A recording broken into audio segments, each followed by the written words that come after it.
Hello, and welcome to Klimatic Scale. My name is Dash.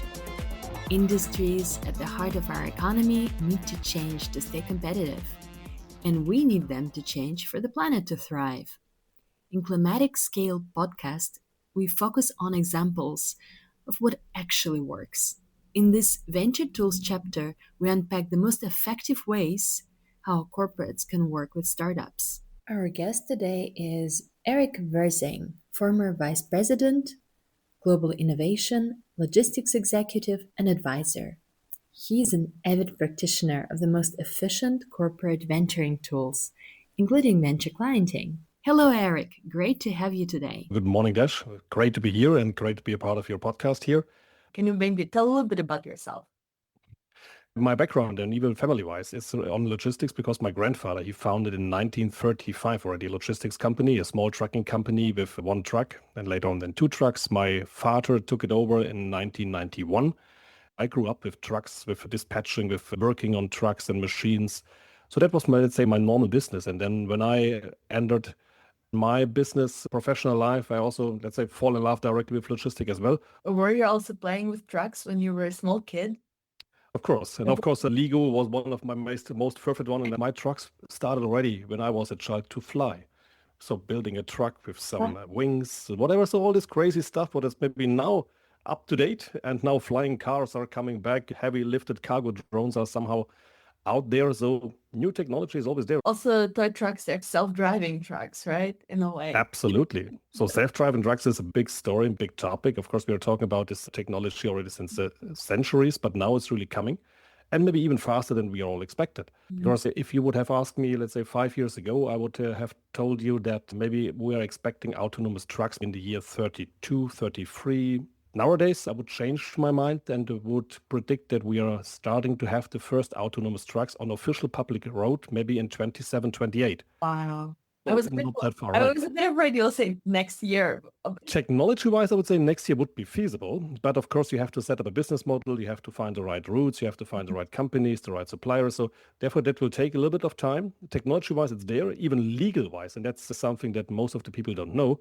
Germany, crazy enough, Germany has set up an own law for that already more than 3 years ago. So since 3 years, we are officially, legal-wise, we are allowed to drive from Munich to Hamburg without a driver cabin. I would say in the next short time period, we will see the first autonomous trucks on highways, not in the inner cities. Technology is prepared for being there, and we really need this kind of technology because we are running out of truck drivers. And therefore, it's not that we are investing in such a technology to get rid of truck drivers. We would love to hire even more of them, but they are not there. So therefore, we have to find an alternative. I have heard that truck driver is the biggest employment group in Germany, at least. Yeah, it might be. But more than 40% of our truck drivers in Germany are above the age of 58. Yeah. And that's really a challenge. Today, we have a topic which is about innovation. I think you already started touching upon it. And I want to ask you, when do you realize that there is a need in external or open innovation, where it's not enough to just go for internal R&D?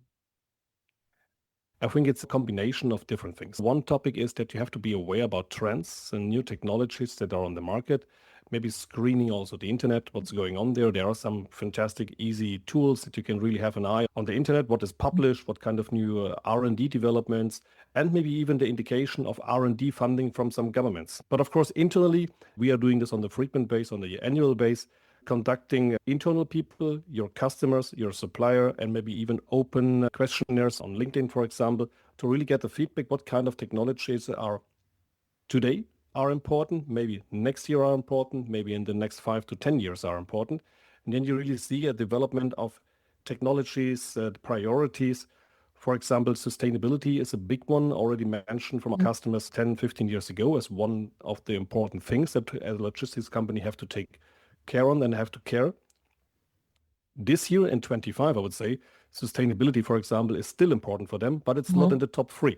I would say it's place number 6, 7, 8. So it's going a little bit more behind.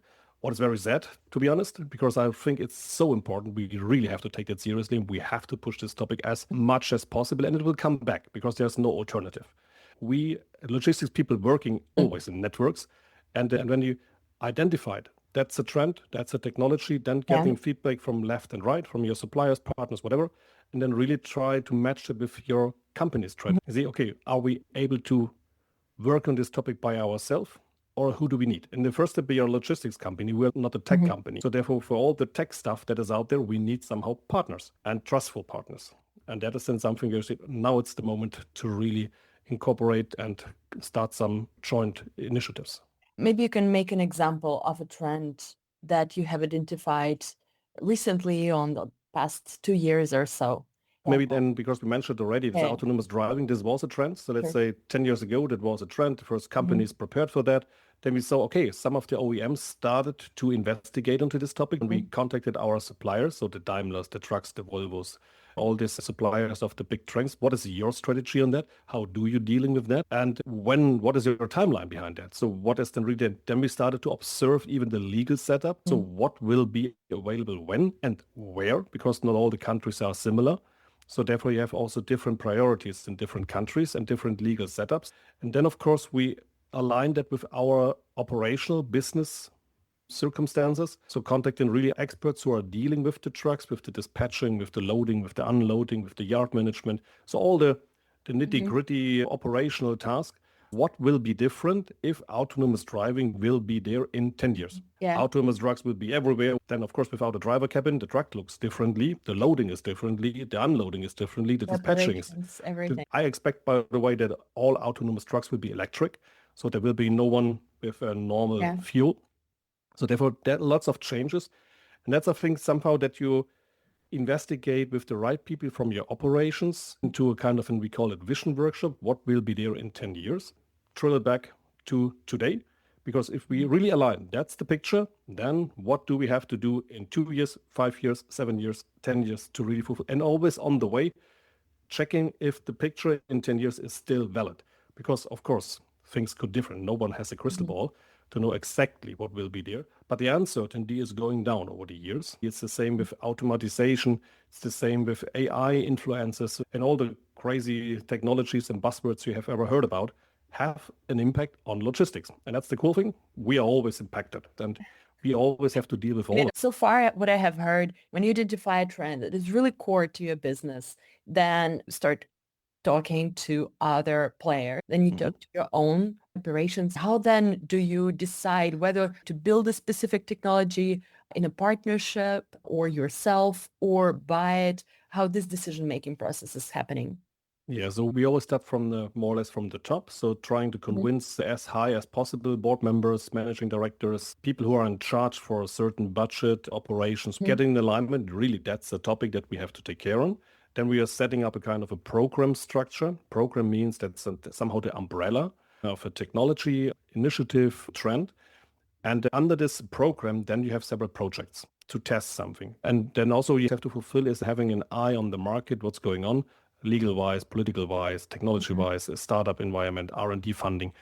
So setting up a kind of trigger points where you have to find a way every second month, every quarter, whatever, having a frequent point to check if your assumptions are still correct. The operation of trucks is our heart and brain and everything, and arms and legs and everything. So therefore, if you're changing here something, of course, you also have to bring this kind of information to your employees, because it will be also maybe a change for them in their daily doing. And therefore, you have to motivate them. That's not against them. No, it's for them. It's helping them. It's giving them a future in the company, that we are taking care about these technologies, because they will come anyhow, if we care about it or not. That can be a tough task. So it seems to me you're often, for this new innovative technologies, you're the major champion within the company, and you need to navigate it with different stakeholders, with the C-suite, as you were mentioning, but also with the operational employees. How do you manage to onboard people for the cause? So what are some of the ways that do work, and what may be some ways that you have tried that actually do not work, you would not recommend? Yeah. So I think the secret is communication. So aligning and informing as much as possible, being a part of onboarding sessions, being a part of a company presentation, being a part of customer presentation. So that always this kind of storytelling, this kind of initiatives, and even failures that we explored and that we really stopped, that you really bring this to the people as much and as easy as possible. We have blogs, we have magazines, we have LinkedIn, we have social media left and right. We have then a customer of RFQs and tenders and strategy announcements. And then, of course, the operational guys on the shop floor have to inform them as well. And that's maybe also one of our failures. When we started the first, we had in one big terminal, really huge terminal, so huge that we have really shuttle buses to bring them from one warehouse to another. And it was really a private property. And because it was quite a long way from this way, we installed there a first self-driving autonomous bus. So very small one, I think 10 or 12 people are fitting in. And it was just bringing people from one stop on this yard to another one. So I think 1 kilometer, something like that. That's great. And the interesting part was that our colleagues really fall in love with this self-driving bus. They all used this bus. But after a while, they stopped using the bus. He said, why the heck are you stopping now using this bus? Because it's helping you. He said, yeah, because they were afraid when we are now using self-driving buses to bring them from A to B, that the next step will be that we're using self-driving robots in the warehouse and will replace their jobs. Said, no, that was never the intention, but we really forgot to inform them why we are doing this. So to really take it really seriously about their emotions, their feelings, their fear, their thoughts regarding such a technology, and telling them, no, it's not never against you. It should support you. It will give you opportunity to do more cool things and working really more efficient. So therefore, that was really a failure that we really understood. Okay, we just fall in love with technology. We brought the technology to the people, said just use it, without explaining them why we are doing this. And that is somehow nowadays now a no-brainer.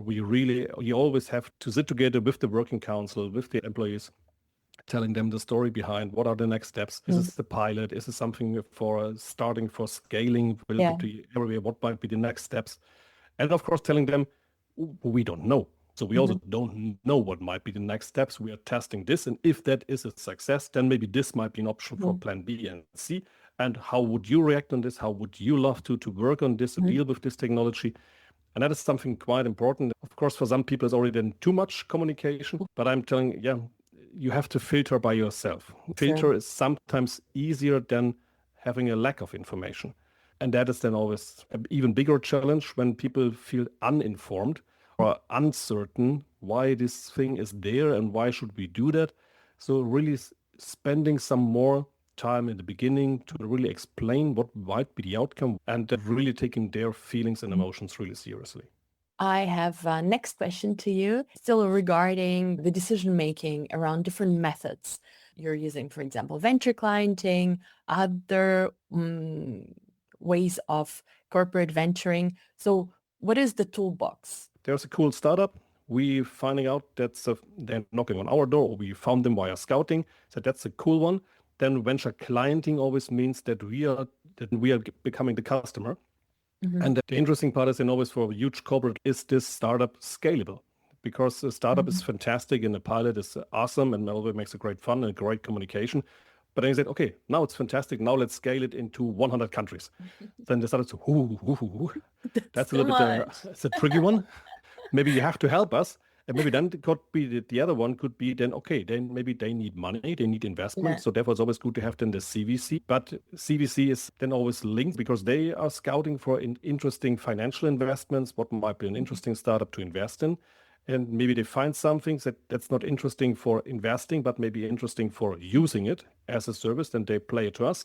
If we found a startup that we are using already, might be interesting for investing because they need money, then we play it to our sister department. So that's somehow investing and using is somehow good. And of course, when you're scouting for a startup, you have a business pain point, you have a demand, a challenge, a recommendation, maybe even from a customer. We would need something like that. Why is that not existing?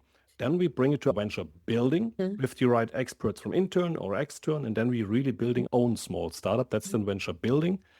The combination with all these three possibilities is quite cool because also venture building always needs the feedback from the experts. Is this really a problem? Is this really a pain? And is this a big problem or a big pain? Because might be that you're talking to a person from a branch and that person is telling you why dramatically it's such a huge problem and everything will stop and we don't have to. And then you bring it one layer higher, said, so I heard from this guy that's a huge problem. Is it really? Said, no, it's only his problem. It's such a small, tiny one. Of course, it's important for him, but that's it.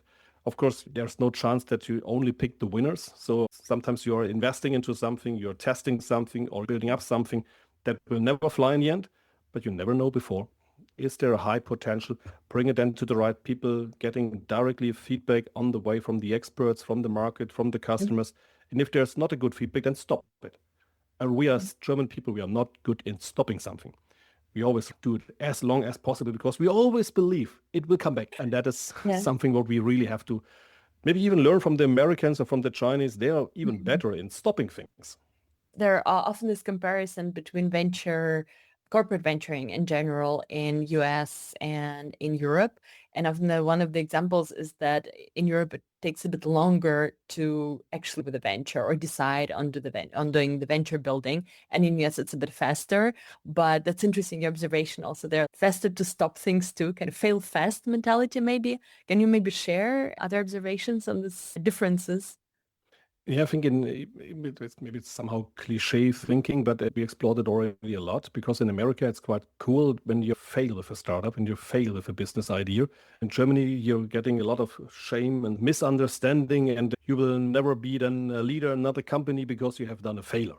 And it's a kind of a stamp, you failed with something. In America, it's also a stamp, but a positive one. You failed, so you know how to not to do something. Like Thomas Edison, he learned 1,000 ways what is not working with a bulb, so with the light. I always love to hire people coming from a failure, coming from a startup, and they had their own startup, and they failed with that. Of course, and that's quite important. You should learn out of the mistakes, and you should know why your startup failed. If you don't know why the startup failed, then maybe you're even not the right person for us. Careful what you ask for. You'll bring all the failed founders. Yeah, but I would say we need more of this founder methodology in Germany, because that is quite a good spirit. But circumstances are sometimes different. Also, the legal setups is sometimes a hurdle to getting some funding is a challenge. Even in China, there's even more, even from the university, you get, let's say, a better degree on your master or whatever certificate when you're starting your own startup during your university time. So there's a different motivation investing into startups, doing this. So I wanted to ask you, since we're talking already about entrepreneurs and founders, your grandfather then was basically a founder, right? Have you ever had a conversation with him about it? No, because I was then really too young. So I think he died when I was 10 or 11, so quite a long time, and I was not into business in this time. Flying trucks, that was the thing. But trucks, yeah, of course, I was into trucks. Of course, later then with my father, and I had several conversations with my father because we were always struggling with money, with resources, with legal setups, with changes and all these circumstances. And even my father refounded the company brand new. He stayed with the name of my grandfather's company name, but it was more or less a brand new founding of the company. And of course, lots of challenges when you have never done this before. And he would never call himself a startup in this time. It was a trucking company. And the difference with a startup and the normal entrepreneurial thinking is that the normal entrepreneurial company have to work profitably from the beginning.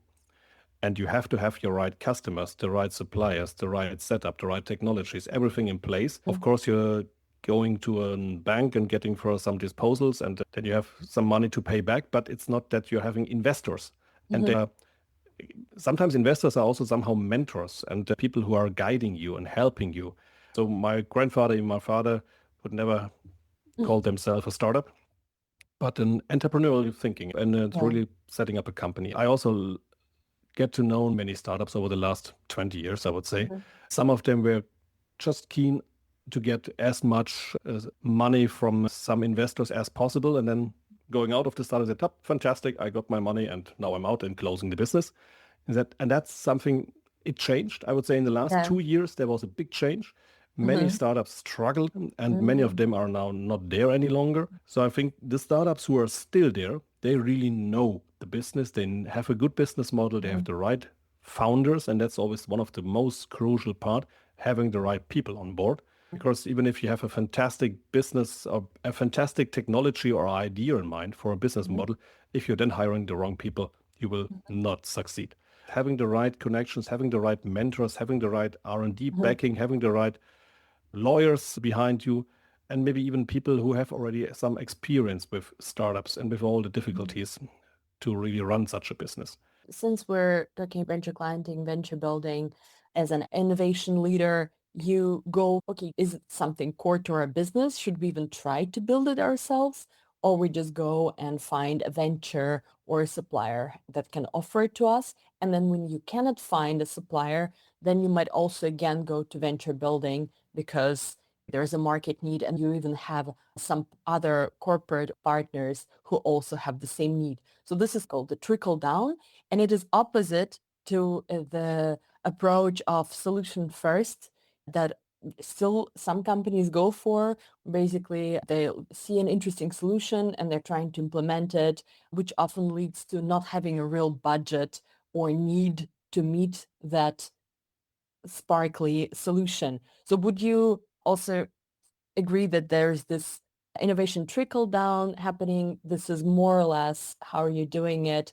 That was a perfect summary already. We changed our view on this. So let's say 10 years ago, we started exactly with your option 2. We found a fantastic technology. We fell in love with technology, and then we tried to find someone in the organization who will deal with that. It's exciting, right? It is always cool. It's like, oh, I see this technology. Wow. And you should all use this technology because it's so amazing. And I really believe, and the founders are so fantastic. And then you will always, in such a huge organization like we are, you always find the person or warehouse where you can test something. But then later on, you're struggling by scaling because it was just a technology proof. It was more or less checking out if this technology is working in your environment, but it's not working against a problem, against a pain, against a challenge. So there was nothing existing before.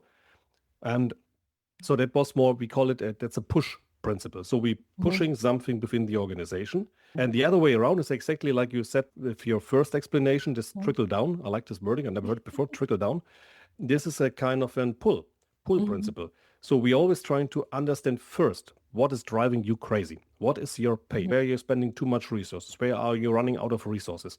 What is costing too much money? Where are you spending too much money? Where are you earning too less? Whatever.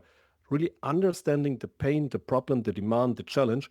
And then when you really spend some time and a lot of time maybe in really to narrow it down and really nail it down, what is the pain and the problem?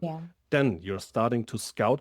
Do we know a supplier? And that's always then our first topic. Do we know an existing supplier who has already a solution for that? If there is no supplier, then we scout for startups. Because startup is always, we love startups, and it's fantastic because you really have then dedicated people working on a dedicated topic to really make it successful. But first supplier, because supplier easier with later on scaling. Startup is then fantastic because there you can really find a way. And if there's no startup out there, then maybe venture building might be the right option. We still believe it is a big pain. Why has no one started to build a business around it or a service?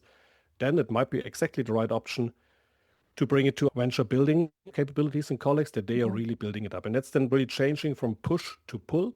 Not everything could be answered with a pull principle. Sometimes you also have to surprise the business. But I would say that's 1 out of 100. So then you have to bring really 100 startups to your organization, and one of them will be scalable and will be really a good one and really cool.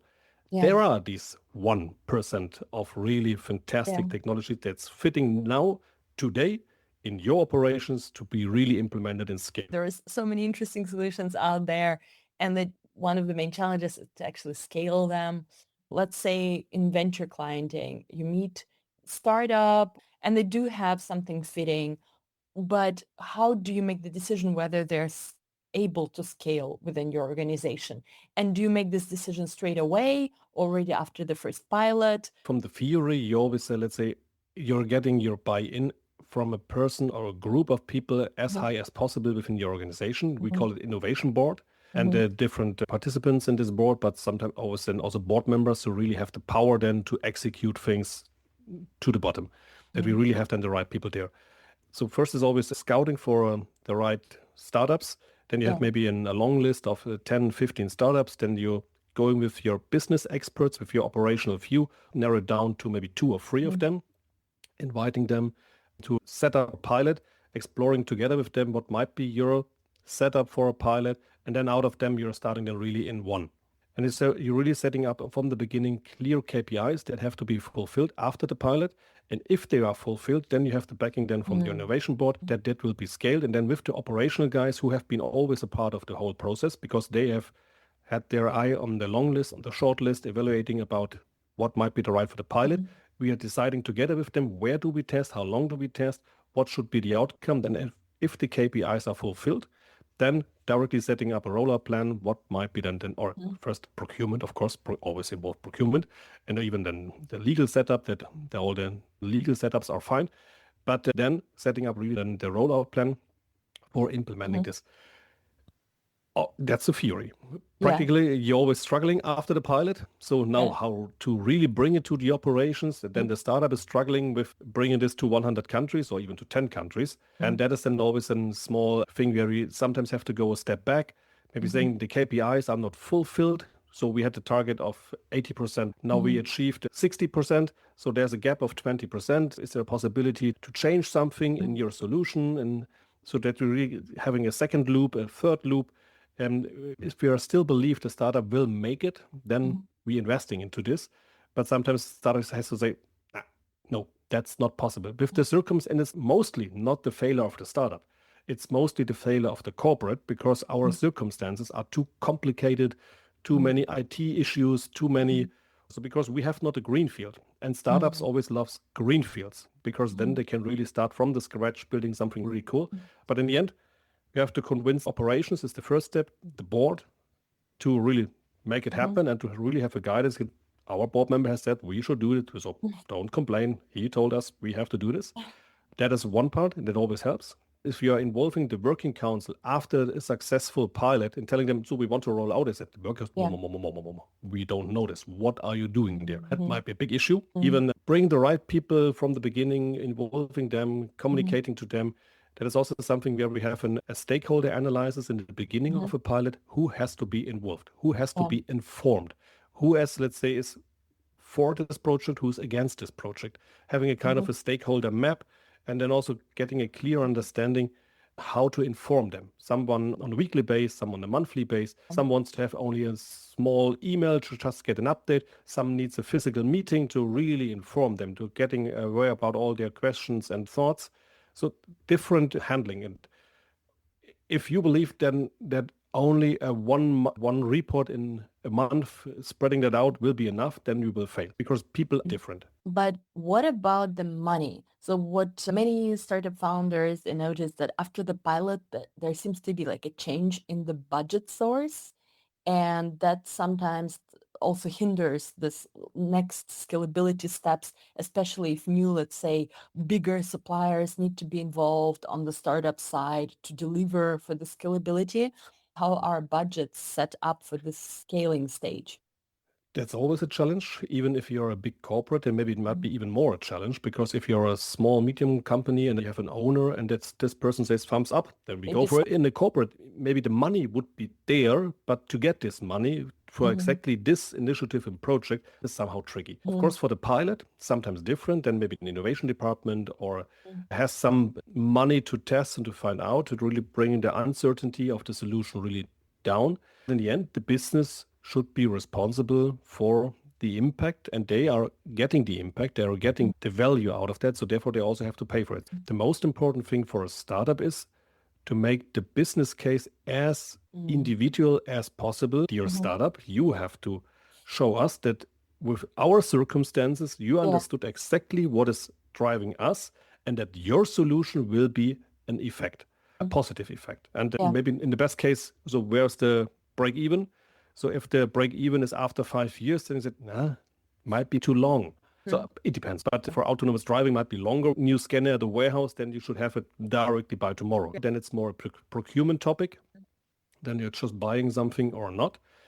And if there is an innovation part, when you have still an uncertainty, when you still have to explore, when you still have to invest in the beginning, then you need somehow a clear timeline after half a year, after 1 year, but there should be a clear guidance with a break even. And of course, if the break even is after 1 year, you have to track the whole time. Are we still on track? Is this everything what we expected? And then to change.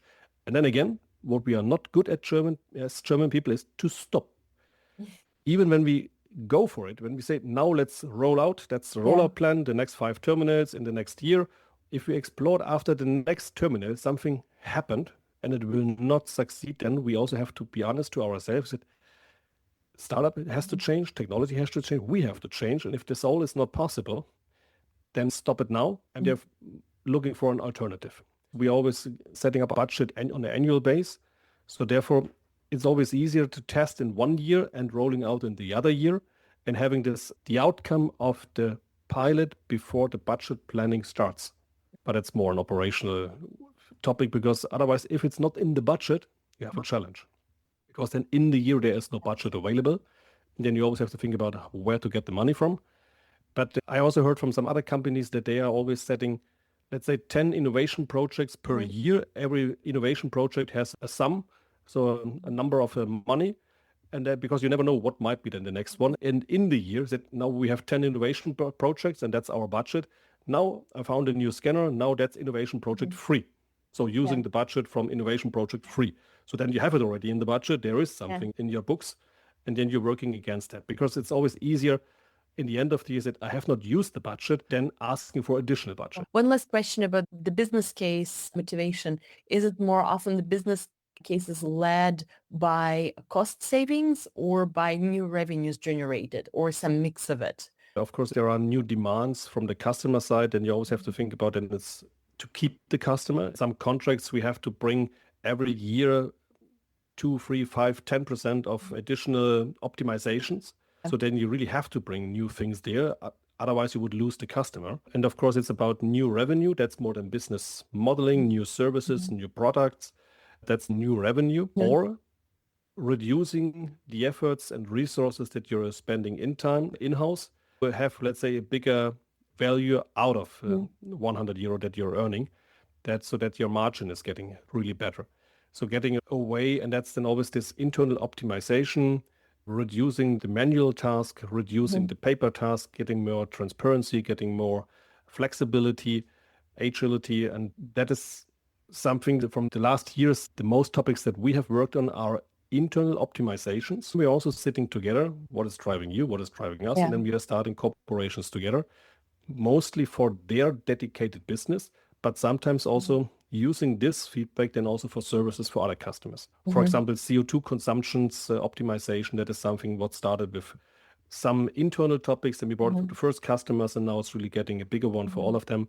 But in the end, we are bringing things from A to B and we are storing things. Yeah, that's true. It's a perfect segue to the reverse pitch element of our episode.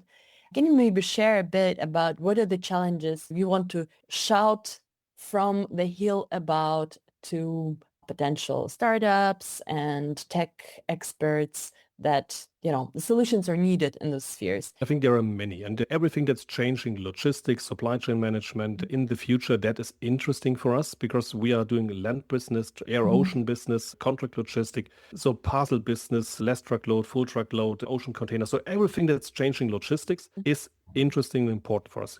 Of course, when we are talking about the future aspect, we always have this automatization, visibility, and sustainability. These are the major 3 headlines. Because automatization is also hardware-driven, software-driven to optimize how to handle shipments and also coming from the AI aspect, how to predict things, so route optimization, for example, but also volume information, video analytics, to deal with data, getting rid of papers, having more transparency in the supply chain. That's then also visibility, because visibility is then where is my shipment, what is the temperature, what's the humidity, do we have some G-forces, vibrations, whatever you can measure during the transport. And even there are some legal aspects. For example, when you're transporting pharmaceutical products, then you really have to keep an eye on the temperature and humidity during the whole transport. And of course, sustainability, and it will come back in the top 3, it's still in the top 10. So quite an important thing. Legacies are changing, governments are changing, but the nature is not changing. So therefore, we really have to take this seriously. And therefore, everything that's reducing carbon footprint, the circular economy, having a big eye on alternative fuel, less emissions, and all these things are helping to optimize this. And we want to be CO2 neutral in the next decades. So therefore, we really have to find technology solutions, the right partners, the right suppliers, the right circular setups to really narrow it down for land, air, ocean, and also the buildings. For everything what we are having, what we are doing, it should be zero. Yeah. That must be the target. And therefore, all startups who are working on topics like that, even with new packaging, fantastic opportunities, even infrastructure. As I said in the beginning, there are now some new funding possibilities for infrastructure. And now we heard about tube concepts, underground deliveries, maybe these airships are also coming back. These kind of technologies, they are coming back and they will change logistics. And if the one startup solution is not fitting in Germany, then let's bring it to America, to China, to Scandinavia. Whatever, as I said, autonomous driving in some countries already a legal setup in place. In some, they have never heard about that. And therefore, you're testing differently. If you want to be a part of the logistics future, then reach out. What can founders do to actually meet the needs that are already there? Are there some materials they can look into? Should they at all reach out if only 1 out of 100 of those types of companies usually are a fit?